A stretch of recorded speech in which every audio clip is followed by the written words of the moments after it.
There we go. So, because we are starting a series today on Joseph. But before we get into that, we spoke about the tithe and offering there, and we just said, there's the principle of sowing and reaping. Do you know about that one? If you sow something, you can have the predictability that you will reap something in return. As parents, we love to teach our children this, don't we? Whatever you invest in, you're going to get a return. What goes around comes around. Sometimes people use a phrase like that, or, what goes up must come down. These are laws that God created. You can imagine when God was creating the universe, like the law of gravity, you throw the ball up, what's going to happen? It's predictable, isn't it? It's going to come down. So it helps us just with the predictability of life. So when he created the law of gravity, he created the laws of sowing and reaping. Now, for some of us, this works well for us. And for others, it doesn't work so well. So like if you're a hard-working student and you study, you'll get a degree. Parents love that one. If you eat well, you exercise, and you look after your body, you can wear skinny jeans. If you don't, well, you're going to have to change your wardrobe every 2 years or so.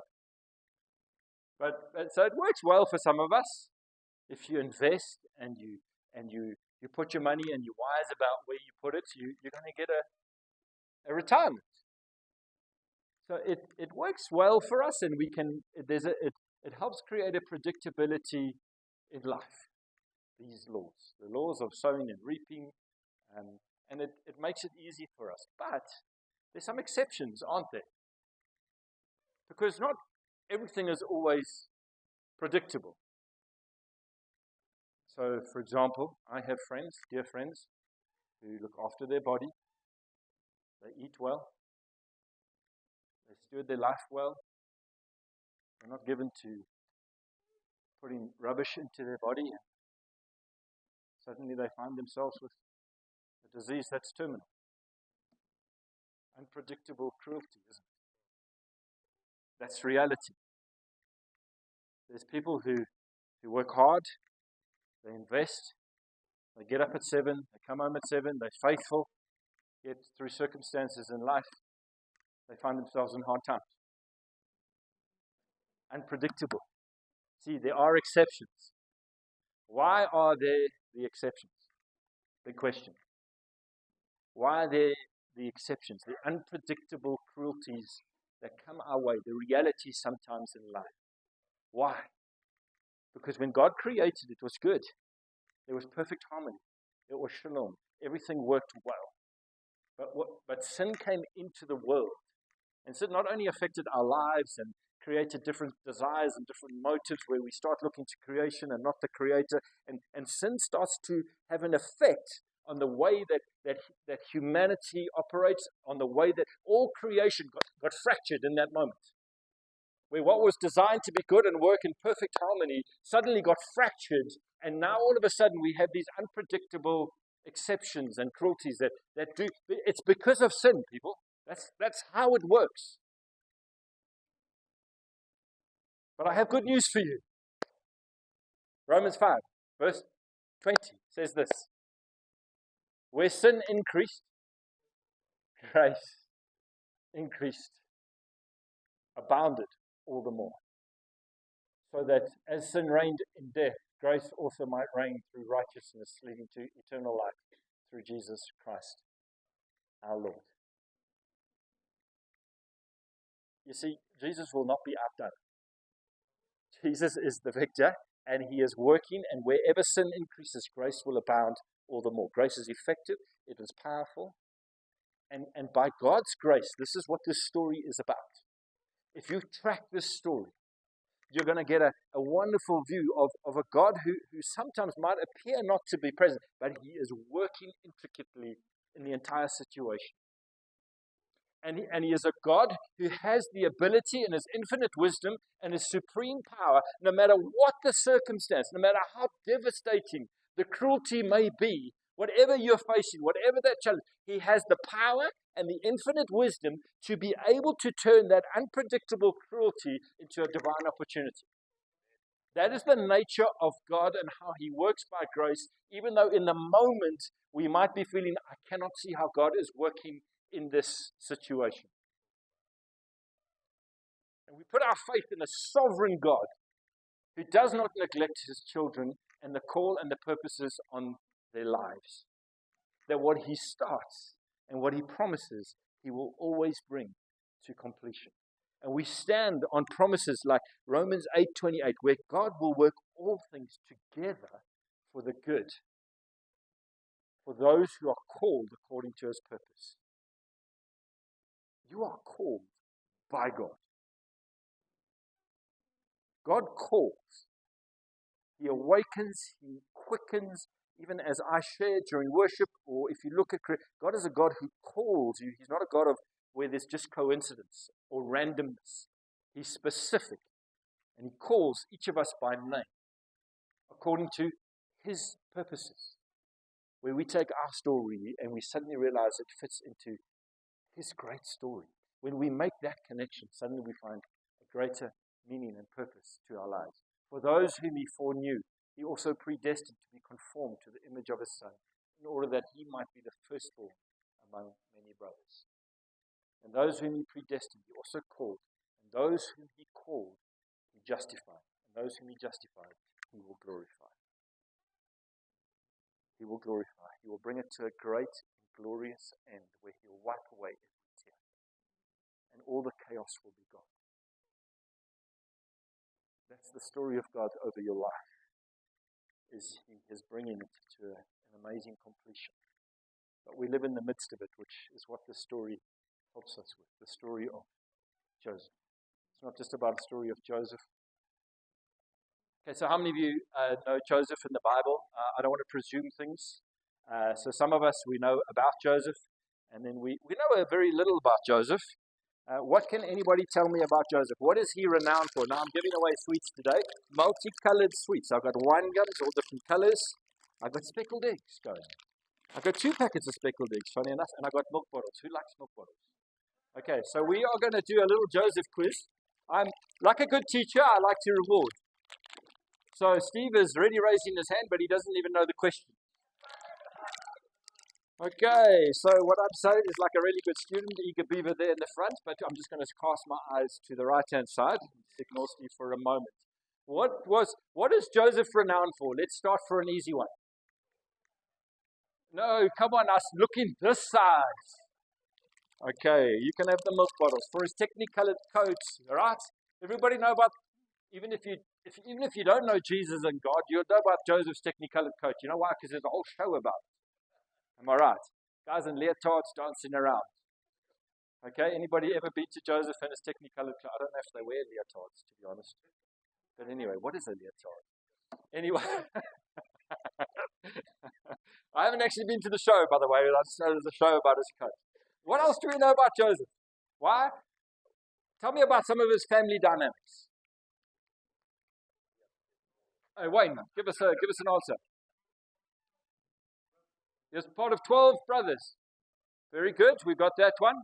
Okay, before I give you the sweets, did they like him or not like him? Are we all in agreement? We've heard that Joseph's brothers didn't like him. Okay, Wayne, you can get the wine gums. There we go. All right. Who was Joseph's father? I just hear lots of whispers. Snare at the back. You're doing a great job. Who is it? The what?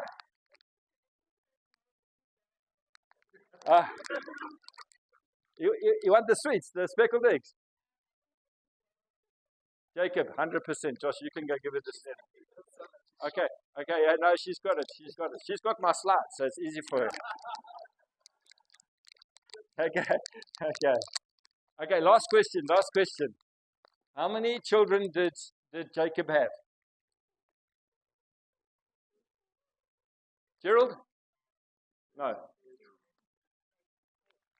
13.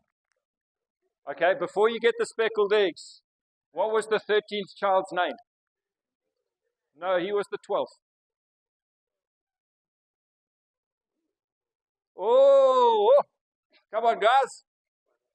Just we've got some work to do in this church, eh? No, Joseph was number 11. No, Reuben was number 1. Come on, guys, you're only thinking boys. There was a girl in the midst. There was a girl in the midst. Who said Dana? If you read your Bible, Dana was rescued by Simeon and Levite when they got all aggressive, and they took out a whole village because they had violated her. Okay, just did that for a bit of fun because we're going to start the story of Joseph. You have to understand, why did Joseph's brothers not like him? The dreams, part of he was Jacob's favorite. Okay, great, because there was favoritism in the family. Why was he Jacob's favorite? Just because he was good looking? 100%. If I had an extra chocolate, I'll give it to you. Because Rachel was his first love. And we need to understand that story to understand the animosity between the brothers. So the story of Joseph starts with Jacob. And Jacob had a brother called Esau. And Jacob was a bit of a trickster. This is Joseph's dad. And what he did is he conned Esau out of his birthright one day. Because Jacob was a bit of a mommy's boy. He liked to stay at home. He spent much time with Rebecca, which was his mom. And Esau looked a bit like Wilco Lowe, from the Bulls, the prop. Like if you want to get an image of Esau, that is Wilco Lowe. Like Esau, Wilco Lowe. So it's just a Blue Bulls prop. Have you seen those Blue Bulls? I don't know what they feed those guys north of the Yukskate, but man, alive. Hey, thanks. Like those guys are beasts. Anyway, so I've got this image. So that's what Esau looked like. And Esau, because he does so much gym and pumps out and eats creatine and whatever else, he's always hungry. Always hungry. And so he goes out and he's a hunter and he's just like a real beast of a man. And so one day he goes out and he comes back and he's hungry. And so Jacob sees there's a little bit of an opportunity here and he's made a nice little red stew and he says, well, listen, I've got a nice stew going here. Can you smell it? Yeah. Esau says, wait, his hunger gets the better of him.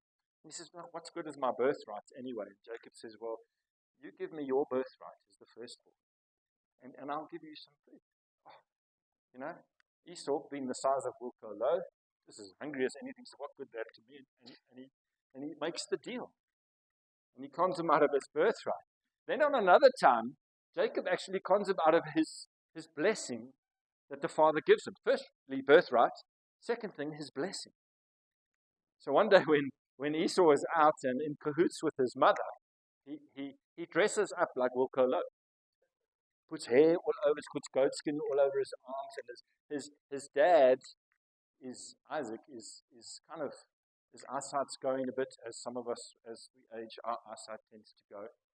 And so he comes to his dad and he comes to him, and the dad blesses Jacob with the blessing that Esau was meant to get. And if we read it, Esau said, when you make a Blue Bulls prop bus, it's time to vacate the premises. Eh? It's not time to stick around. Because Esau, he realizes what has happened is not, for he has cheated me these 2 times. He took my birthright, and behold, now he has taken my blessing. The birthright and the blessing of the firstborn. He has tricked it and conned it out of. And so Esau, in the Afrikaans translation, would say, "Hey, is nou woes." Okay? Baie woes. And Rebecca says to Jacob, listen, I suggest maybe, you go play for another province for a while. Okay? Go play for the Sharks or whatever, but don't stick around in the Blue Bull camp because he's going to want to take you out and kill you. And so Jacob flees. And Rebecca suggests, listen, go to my brother's place, Laban, and there you can just settle down, and when things have settled down, you can return. So Jacob flees, and he goes to the area where Laban stays, which is Rebecca's uncle. And when he's there, he spots a shepherd girl. And he's like, oh, say it's more. Say it's more. And he just falls, love at first sight, in love with Rachel, which was Laban's daughter. And he approaches Laban and says, listen, I want to marry Rachel. Laban says, sure, but Lobola will be 7 years hard work. Okay? 7 years you'll have to work for me, and then you can have the right to marry her. Of course, he's in love. So he works 7 hard years for Laban. And then what actually happens is the 7 years are up. It's the day of the wedding, and everything is legit, and things are happy. And then I think Jacob gets really excited. He has a little bit too much to drink. I don't know what happens, because what happens next is when it comes time to consummate the marriage, Jacob meets his match in Laban. And Laban tricks him. Because when he's in the tent, what he does do is he sends his daughter, who's the not so beautiful one, into the tent. And suddenly,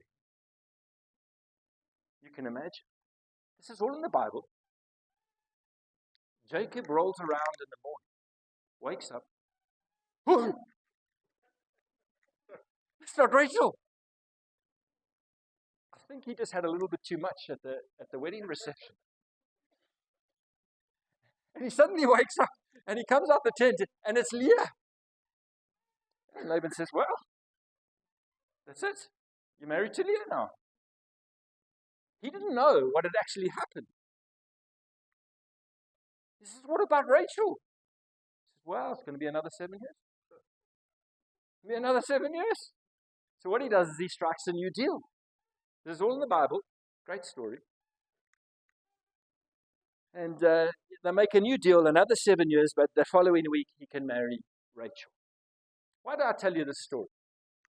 Because what Laban did is he gave Leah a servant called Zilpah.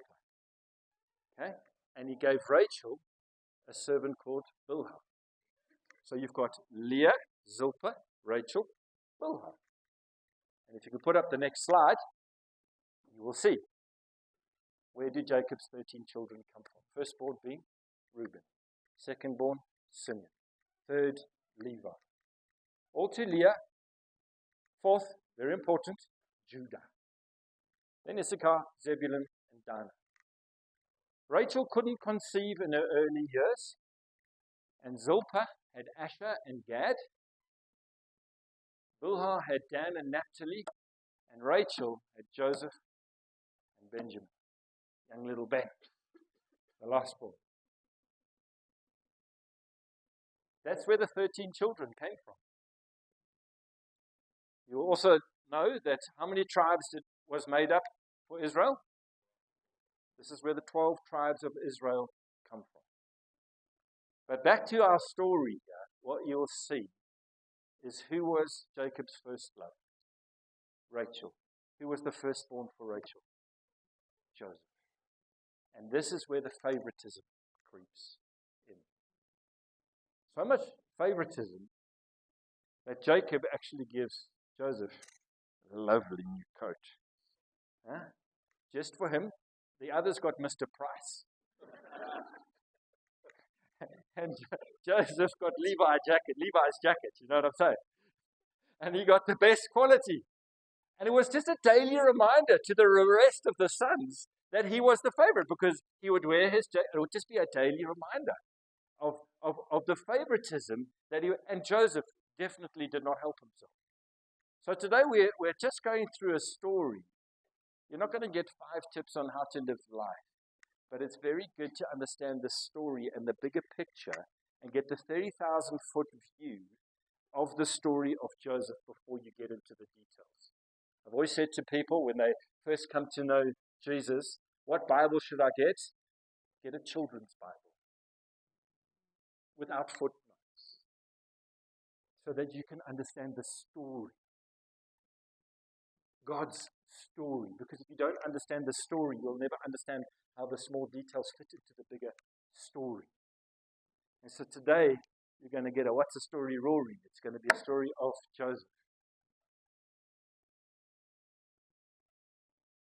so Joseph didn't help himself either, because if you read the scriptures, what you find is not only was he the favorite and he had a special code, but he would also just take it upon himself to be his father's eyes and ears in the field. So he'd largely be at home, but then he would tattletale on his brothers as to whether they were doing well or not doing well. We all know how that goes with the tattletale in the family. It doesn't go well amongst the brothers. And so he chose just to be his father's eyes and ears. And then one day, you know what he gets? He has this incredible gift, which you're going to see, which actually helps him. But gifts coupled with a lack of integrity, it doesn't go well. And so he gets this gift at a young age of dreams. God starts to share dreams with him. And the first dream that he has is he comes to his brothers and says, guess what? You know what? I had a dream, guys. You know what my dream was? And they all go, oh, tell me, Joseph, what's your dream? You and your special code. Tell me your dream. He says, well, there was all these sheaves of wheat. And the 11 sheaves, and my sheaves stood much taller than the other sheaves. So it doesn't take a genius to work out the interpretation. And there's 11 sheaves, and then there's my sheaf, which stands much taller than the other sheaf. And these 11 sheaves now bow down to my sheaf. Doesn't take a genius to work out. What do you think of that? And they're like going, yeah. I'm going to move you. The walker low in them starts to come out. You know, the uncle Esau. Anyway, so then he has another dream. And a second dream, he says, I guess he didn't learn from the first one. It didn't go down. So he says, well, how about this dream, guys? There's the sun, the moon, and the stars. You know, that means his father, his mother, and the 11 stars, and they were bowing down. Not really going down well. Joseph, the day we bow down to you is the day that England wins the World Cup. Can happen. Miracles happen. Don't worry, they bow on the ends. Okay? And you can just see the animosity being fostered. And then one day what actually happens is Jacob sends them out to Shechem, out into the fields, and to shepherd the sheep to get better pastures because the water's there. Anyway, and he needs to check on them and how they're doing. And Joseph's not close by, and he's his dad's eyes and ears. And so he sends Joseph, who's 17 years old, on his first road trip. Now you can imagine this is a road trip, a 70-mile road trip. This is not like riding in your Jotua to Belito. This is like going on a trip by foot, and you know there's dangers out there. Joseph's really excited. He's got his GPS, his new cloak, and everything's going well for him. And this is his first time away from him. Normally he has to be in bed by 11 just because they're overprotective. And he gets to go on his first road trip to go check on how his brothers are doing. And he gets to Shechem and he's wondering, and somebody says, listen, they're not here. They've moved down to Dothan. Go and see if they're there. And he heads off down to Dothan, but from a long way off because of his shiny new coat. The brothers see him before he sees them. And as they see him coming, they think, this is our chance. We are over 70 miles from home. Nobody's going to, let's take him out. Because that's what happens with buried anger. It very quickly turns into murderous thoughts. Be careful how you deal with anger because it swells and it grows and it becomes venomous and it eventually leads to murderous thoughts. And so they plot to kill him, but Reuben, being the firstborn, thinking, I need to take some responsibility here. So he says, listen guys, let's not kill him. Let's not have blood on our hands. Why don't we just throw him into the pit as a compromise, like a big system? So they say, okay, and Reuben's plan was to later go and schmuckle him out. But they throw him into the pit, and then everybody's in the huddle thinking, okay, what are our next steps, guys? How do we get rid of him? And Reuben is now absent. He's disappeared. I don't know if he went for a long toilet break or to try and get Joseph out the pit. We don't know, but he's not absent. I mean, he's not present. And who steps into this equation? You can put up the next slide. Judah. Oh, what tribe did Jesus come from? The line of the tribe of Judah. Oh, wow. Look what he does. He says to his brothers, he says, listen, under the guise of just, let's not have blood on our hands, he says, why don't we sell him? Then we can make some money and we get rid of him. Wow, better deal. Genius. And so they see a Midianite caravan coming and they sell him off under the leadership of Judah, when Reuben's not. I need you to know this is Judah, because you're going to discover how amazing God's grace is through his life, because he doesn't start well, Judah. And so under the leadership of Judah, they sell him off into slavery. Job done. 20 pieces of silver divided amongst 10 of them. That's 2 pieces of silver each. Good job. Joseph gone. They keep the coat, because what they're going to do now, they divide the money and they spray blood all over the coat, and they go back to Jacob and say, listen, we found the coat. Joseph must have been eaten by the lion king. Mufasa was out that day, and Joseph is now gone. We don't know what happened. This absolutely breaks Jacob's heart. They probably didn't see what was coming. Totally broke him. Put him in a place of despair, a mood of melancholy that lasted forever, and a deep, dark depression, because Joseph was now gone. But what's done is done, right? And so they live with this lie. After having lied to their father about their brother, they're living with a lie. And Judah, having orchestrated it, now sitting with us. And so today what we're going to do is we're going to just part ways with the story of Joseph, because you need to understand what happens to Judah. And we'll see how it comes back to Joseph. So we're just going to take that path today. And we'll get to Joseph in the rest of the series. Because his story goes from bad to very creepy. Absolutely creepy. Judah decides, because he can't bear the thought of just seeing the mood in the house every day and living with the lie, he takes it and he moves away. And he marries a Canaanite woman called Shua. And with her, he has 3 sons. They didn't have a name book in those days. Onan, and Shelah. I mean, who names their son? What should we call him? Only Australians name their son Sheila. That's how it works. The fact of the matter is they didn't have a name book, but anyway, so he has 3 sons. But what he organizes for his firstborn, is to marry a lady called Tamar. And he organizes the marriage. Now remember, this goes from bad to really creepy. Are you with the story? Are you with me?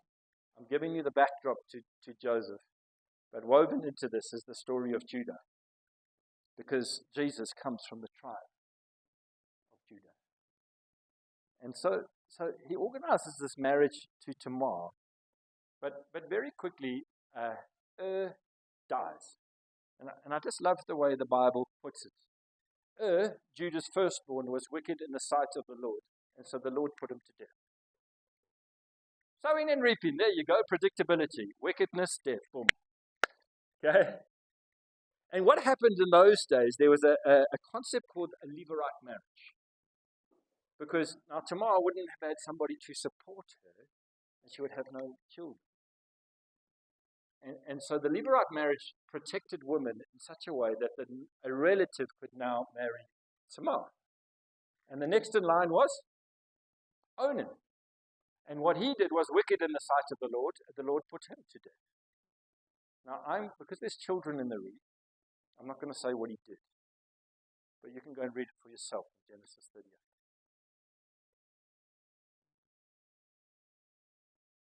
And the Lord put him to death. Now, so Judah's thinking, there's a pattern here. Everyone who marries Tamar is not, like, hang on. Just the predictability here is like, whoa, hang on. And I've got a third boy because Sheila's the next in line to marry Tamar. He's like thinking, whoa, no way Sheila going to marry. And then he finds, now, he needs to hold his standing in the community, right? So he's got to keep his name good in the community. And if he bails on Tamar, what kind of integrity? That's not integrity. But he finds a loophole.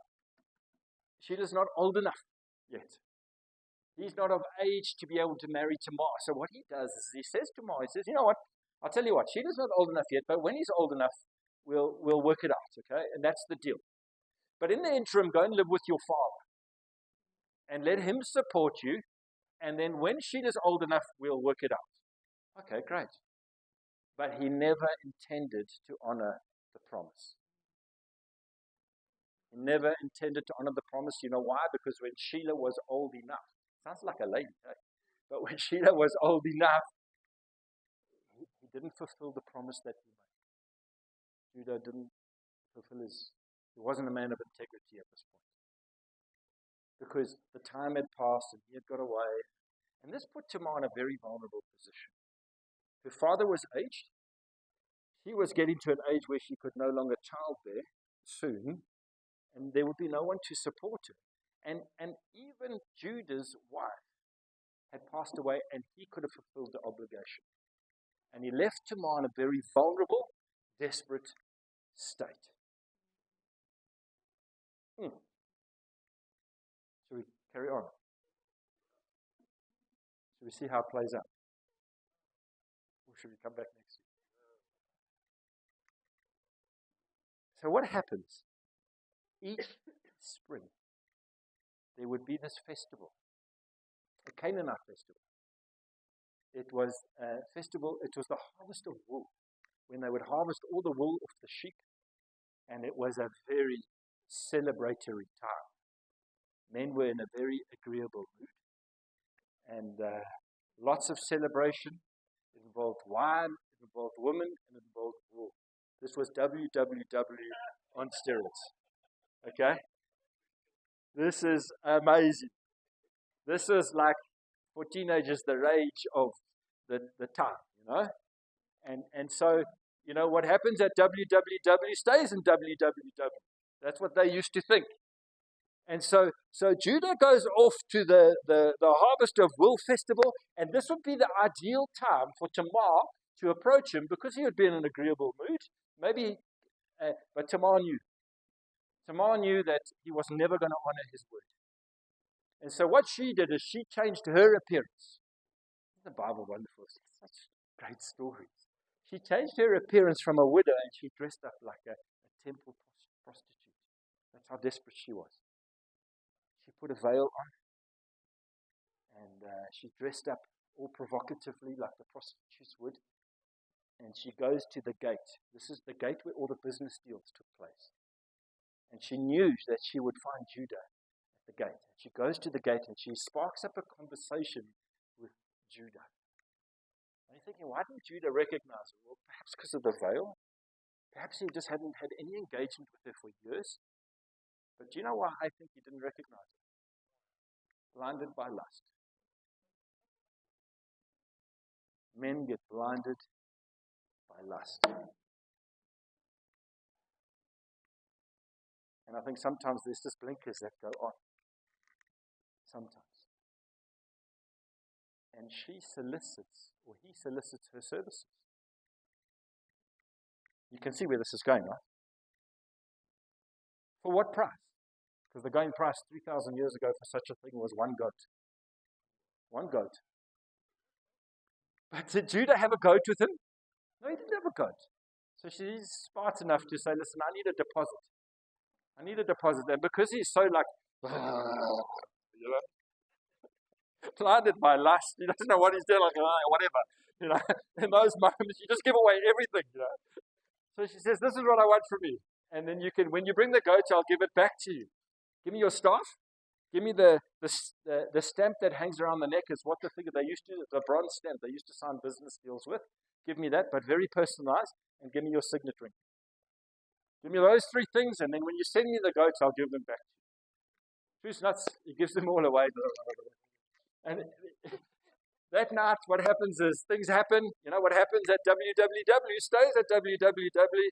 Next day, he goes, the festival finishes, he goes back to his household. So things have happened, and he sends a goat with his servant to the temple prostitute. So he thought, the servant comes and says, where's the temple prostitute? Everyone says, what are you talking about? There's no temple prostitute. Huh? So the servant comes back with the goat and he says, well, okay, I'll just get a new signet ring.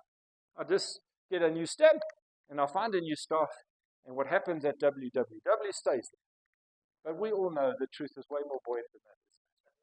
What happens at WWW, at the Bachelors or Rage, it always comes up because the truth is always buoyant. It is always buoyant and always rise to the surface. Just be warned of that, brothers. The truth will never be suppressed. It will always come out. And one day we will stand and know the truth. That is a holy fear we ought to have. And Judah's been living with secrets, but what God starts to do is bring the secrets to the fore. Because what actually happens, spring turns to summer, everything blossoms, and the other thing that blossoms is what? Tamar's tummy. He's starting to blossom. And what actually ends up happening is word gets out on the street, and the word flows down the grapevine as gossip does, and it gets back to Judah. Oh, I'm going to have to hurry. Gets back to Judah. And his response is that Tamar is pregnant. It's been by adultery. And look at his response. Your daughter-in-law has been immoral. Moreover, she is pregnant by immorality. And Judah said, bring her out and let her be burned. Righteous, self-righteous indignation, because that's what people do when they're hiding secret sins. They look at the sins of others to suppress and justify their own sin. Calling her to be executed for the very thing that he had done. Upstanding man in the community, righteousness, this is what ought to happen, and well, he gets rid of his problem, doesn't he? And on the day of execution, they would have shaved her head, pulled her out into a public space, dragged her there in the dust, and just prior to her execution, she sends a message to Judah. She sent word to her father-in-law, by the man to whom these things belong, I am pregnant. And she said, please identify these are the signet and the cord and the staff. Hashtag boom, somebody dropped the mic, ding dong, boom. He is so busted. Publicly, in the space of everyone, he would now need to stop the execution and give reasons why. That he had used a harlot and condemned her for the very sin that he had committed. Isn't that brilliant? God just working through these circumstances to reveal the truth about who he is. But you know what this is? This is the turning point in Judah's life. This is the turning point, and often God will bring people to a place of absolute. He will expose things. Why? Not so that he could just expose them and condemn, but to turn their lives around and start to use them for the purposes that he's destined them for. And look at what happens, and look what he says when he comes to this turning point. If you can go to the next slide. He says this. Judah identified them and said, she is more righteous than I, since I did not give to her my son Sheba, and he did not know her again. You see, God starts to work everything for the good. What I want you to see is that this is an incredible story of grace. Some of you might have blown it so bad. Some of you might have sins that are hidden so deep. But God does it because he has plans and purposes for you. And there comes a turning point in your life like Judah, where you start to recognize the call of God. Because 20 years later, look how he starts to rise. Look how he starts to rise. 20 years later, Joseph has risen to power in Egypt. And we're going to link him back. He is prime minister, and there's been a 7-year famine. He's stored up food, and people are starving. And they're coming to Egypt because he has orchestrated through his visions and dreams and interpretations of dreams, his integrity of character. He has risen to power in Egypt, and Egypt is the most powerful nation on the planet because they have all the food. because of Joseph's genius and his ability to interpret what's about to happen. And so Jacob sends his 10 sons to Egypt to collect food. Long, dusty travel, off they go. They get to Egypt. They're waiting in the queues. You can imagine the queues to get to the Roman official who's not the Egyptian official who's distributing the food. It's queues longer than home affairs. They just waiting. Eventually they get to this Egypt official who's just got but they don't recognize. And as they get to the official, they bow. They bow. 10 of them bow, not 11, 10. Why? Because Jacob wasn't going to send little Ben. Because little Ben was the son of Rachel. He already lost Joseph. And the 10 of them bow. They don't recognize Joseph because he's in his Egyptian garb. But he doesn't reveal who he is for a reason. Because he wants to know, how are their hearts? How are they? Where's Ben? How's his dad? So he doesn't automatically go to retribution. Something's in his heart. He's understanding the purposes of God. And so he asks where Ben is. And they say he's back with his father, and he asks about his father. And he just plays the role of a suspicious bureaucrat, just to start. And he says, you need to go and fetch him, and he puts them in custody for 3 days, and then he releases them to go and fetch and bring Ben back, which was his blood brother. And they go back, and what does Jacob say? Not a chance. I'm not sending Ben there. Ben's staying right here. Last time I sent Joseph, he didn't come back. I'm not sending, but the food runs out. And look who rises. The food runs out, and they need to go back. You can put the next slide up. Who speaks to the father? Judah. Send the boy with me, and we will arise and go, that we may live and not die. Both we and you, and also our little ones. I will be a pledge of his safety. From my hand you shall require him. If I do not bring him back to you and set him before you, then let me bear the blame. What's Judah do? Yeah, he's starting to take responsibility. He's starting to become a man of integrity.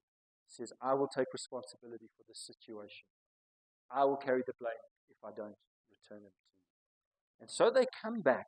And as they come back, Joseph sees Ben, and he is he is so overwhelmed with the emotion of seeing his brother. He moves out the room and he weeps when he eventually sees Ben. He is broken. He's been away for 20 years and he sees Benjamin. But before he reveals who he is, he wants to test the heart of his brothers. So what he does is he has this feast. Gets them into a room and he has a feast. Do you know what he does? And he starts to feed them. But who does he feed 5 times more than the others? Benjamin. He gives him the best portion. What is he doing to Benjamin? Showing favoritism. Wanting to see if there's any animosity in their hearts towards him as he gives Benjamin favoritism. He's testing. He does one more test. Gives him the food and packs their bags and says, go back. But he puts a silver cup, a very valuable silver cup, in whose satchel? Benjamin's. On purpose. And they go on their way, unbeknown that Benjamin's carrying a very valuable cup from his palace. And then he sends the guards after them. And he searches them. Where do they find the silver cup? Benjamin's satchel. The consequence for that is slavery. Slavery. Benjamin is now my slave. And he wants to see what's in the brothers' hearts.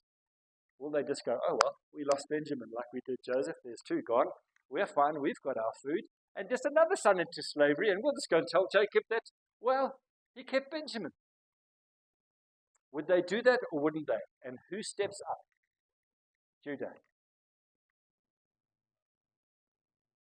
Let your servant remain instead of the boy as a servant to my Lord, and let the boy go back with his brothers.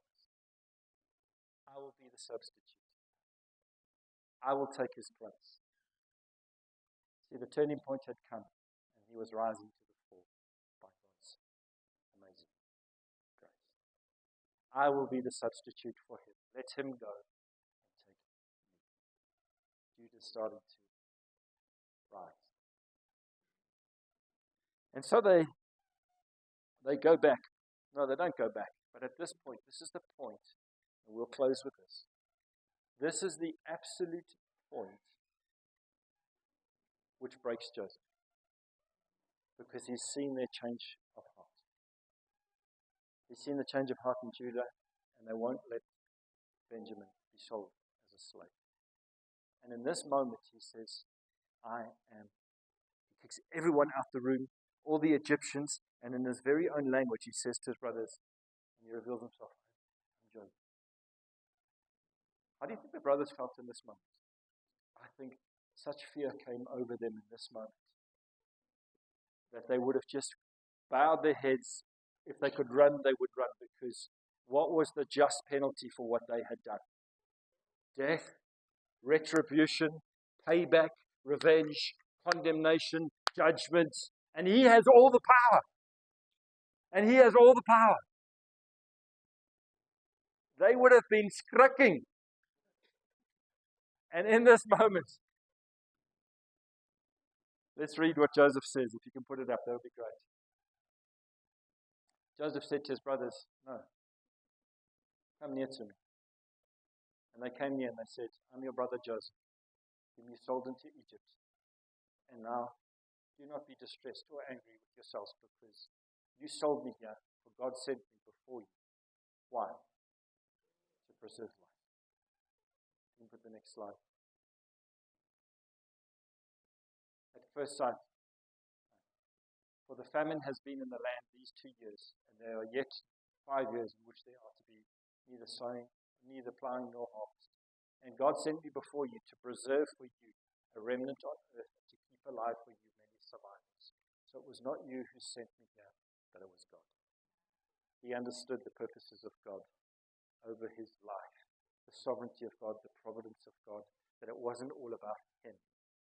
It was about the preservation of life. And he says, come near to me. I understand God's plan over my life. And this was not a day of retribution. It was not a day of revenge. It was a day of grace and mercy. It was a day of grace and mercy because they got what they did not deserve.